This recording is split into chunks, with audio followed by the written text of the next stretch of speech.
नमस्कार दोस्तों, स्वागत है आपका सीपी क्लासेस में। मेरा नाम है आयुष रायना और मेंस डे में हम इस हफ्ते कोट बेस्ड क्वेश्चंस कर रहे हैं, यानी कुछ कोटेशंस जो फेमस पर्सनालिटीज़ ने दी होती है उसके ऊपर एथिक्स थ्योरी के पेपर में अक्सर 3 सवाल हर साल पूछे जाते हैं। तो आज जो कोट है वो डॉक्टर बी.आर. अम्बेडकर का है। उसको आप किस तरीके से आंसर में प्रेजेंट करते हैं ये मैटर करता है। कोट है, Men are mortal, so are ideas. An idea needs propagation as much as a plant needs a watering. Otherwise, both will wither and die.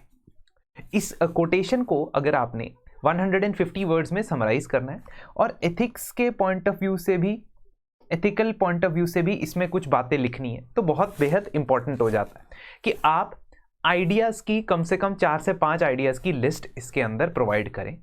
उनके साथ एसोसिएटेड इंडिविजुअल्स जिन्होंने अलग अलग एराज में उन आइडियाज़ को प्रोपगेट किया, इसको ध्यान में रखना है क्योंकि दोनों को साथ में लेके चलना है। हमने दो डुअलिटी है स्टेटमेंट में, मेन और आइडियाज़। मेन से आप इसको मेल मत समझें, फीमेल भी इसमें इंक्लूडेड रहेंगी, शामिल रहेंगी, ठीक है। तो feminism as an idea, for example, तो फेमिनिज्म एज एन आइडिया जो था वो 19th सेंचुरी में भी प्रेवलेंट था, 20th सेंचुरी में भी प्रेवलेंट था और 21st सेंचुरी में भी है। हाँ, उस आइडिया में थोड़ा सा मेटामॉर्फोसिस हुआ है, मतलब चेंज हुआ है इस तरीके का कि वो आइडिया इवॉल्व हुआ है ना।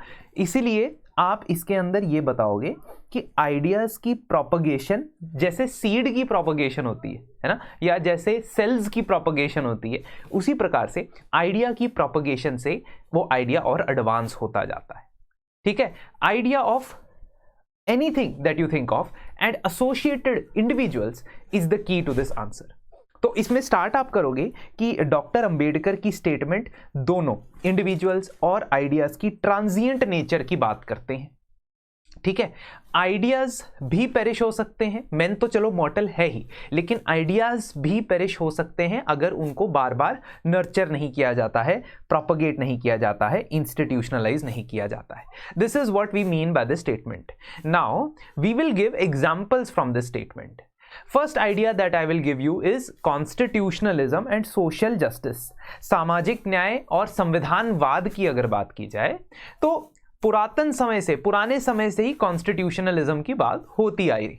अब इसमें स्टार्ट मैंने डॉक्टर बी.आर. अम्बेडकर से किया है, जो लेगेसी आगे जवाहरलाल नेहरू, सरदार पटेल और कॉन्स्टिट्यूएंट असेंबली, आप कह सकते हो एंटायर कॉन्स्टिट्यूएंट असेंबली आगे लेके गई।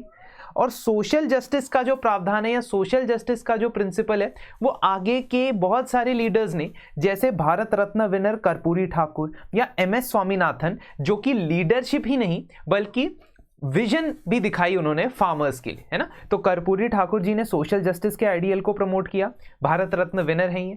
और एम.एस. स्वामीनाथन ने वल्नरेबल फार्मर्स के लिए जो काम किया है, जो कमिटीज के अंदर रिकमेंडेशंस दी है, वो सोशल जस्टिस को आगे लेके जा रही एंड इस आइडिया को जुडिशरी एज एन इंस्टीट्यूशन भी प्रमोट करता है, चाहे वो नालसा केस हो, ट्रांसजेंडर राइट्स के रिलेटेड, नवतेज सिंह जोहर केस हो, सेम सेक्स मैरिजेस या डीक्रिमिनलाइजेशन ऑफ होमोसेक्सुअलिटी हो, इंदिरा साहनी केस हो, रिजर्वेशन का मामला हो, ठीक है, विशाखा गाइडलाइंस हो। हर एक ऐसी जजमेंट जो कॉन्स्टिट्यूशनलिज्म को अपहोल्ड करती है उस आइडिया को प्रोपगेट कर रही है।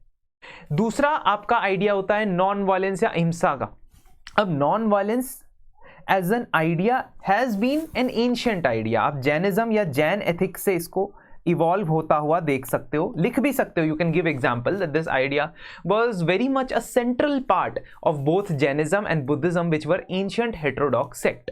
उसके बाद महात्मा गांधी जी ने इस आइडिया को टेकअप किया और फ्रीडम स्ट्रगल का हिस्सा बनाया। किसी ने यह नहीं सोचा था कि फ्रीडम स्ट्रगल का हिस्सा एक अहिंसा या नॉन वायलेंट मूवमेंट या नॉन कॉपरेशन मूवमेंट बनेगा, लेकिन महात्मा गांधी जी ने भी ऐसा किया। ठीक है, इनफैक्ट कुका मूवमेंट जो पंजाब में था वो भी एक तरीके से नॉन कॉपरेशन से ही स्टार्ट हुआ था।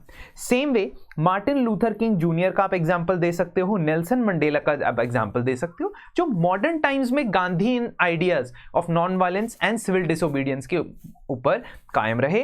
एंड आप अन्ना हजारे का एग्जांपल दे सकते हो। तो लोग आए और चले गए, men were mortal, they died, but the legacy was carried on by some other people. ठीक है, सेम वे रूरल डेवलपमेंट का जो आइडिया है, इकोनॉमिक सेल्फ रिलायंस का जो आइडिया है उसकी एग्जांपल दे सकते हो, एथिकल गवर्नेंस और अकाउंटेबिलिटी इन पब एड। अब क्योंकि एथिक्स का पेपर है इसलिए एथिकल गवर्नेंस की एग्जांपल देनी लाजमी है। आप बहुत सारे ऐसे सिविल सर्वेंट्स की एग्जांपल दे सकते हो जो इंस्पिरेशनल रहे हैं। सत्येंद्र दुबे जो विसल ब्लोअर थे गोल्डन क्वाड्रिलेटरल प्रोजेक्ट के अंदर लेकिन मारे गए।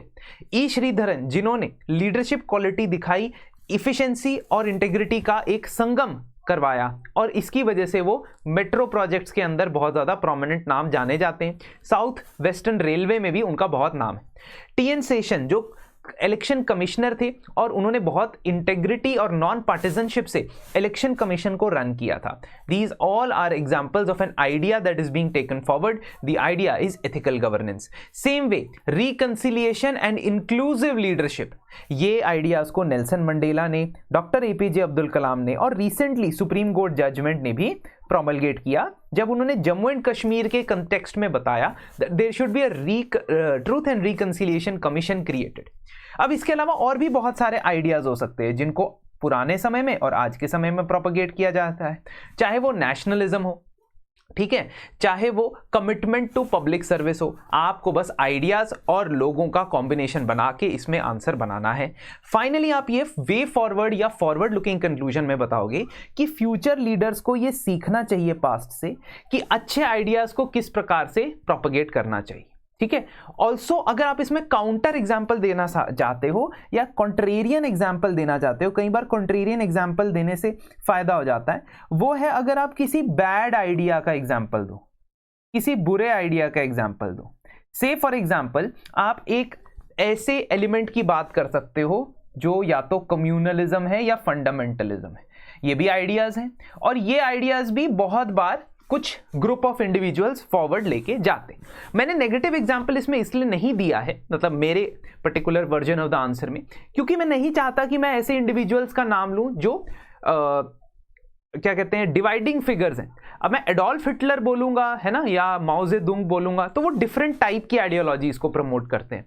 तो मैं एक ही आइडियोलॉजी के अंदर 3-4 थिंकर्स को नहीं इंप्लीकेट करना चाहता था, इसलिए मैंने नहीं लिखा। बट अगर आप चाहते हो कि आप एक कॉन्ट्रेरियन पॉइंट भी दे दो कि कोई बैड आइडिया भी प्रोपगेट कर सकता है और अलग अलग जनरेशंस में अलग अलग इंडिविजुअल्स करना चाहते हैं तो वो भी कर सकते हो। कमेंट में मुझे इसका एग्जाम्पल जरूर बताना। और अंत में अगर आप सभी प्रीवियस ईयर क्वेश्चंस को डिटेल में समझना चाहते हो, फ्रेमवर्क्स समझना चाहते हो और कैसे थीम्स रिपीटेड पूछी जाती है यूपीएससी मेंस में, इसके बारे में कंप्लीट कॉन्क्रीट लेक्चर्स के थ्रू जानकारी हासिल करना चाहते हो तो हमारे प्रीवियस ईयर क्वेश्चंस कोर्स को जरूर अवेल कर सकते हो। एक और कोट के साथ मैं आपसे कल मुलाकात दोबारा करूंगा। आपका दिन शुभ रहे। धन्यवाद। Thanks a lot.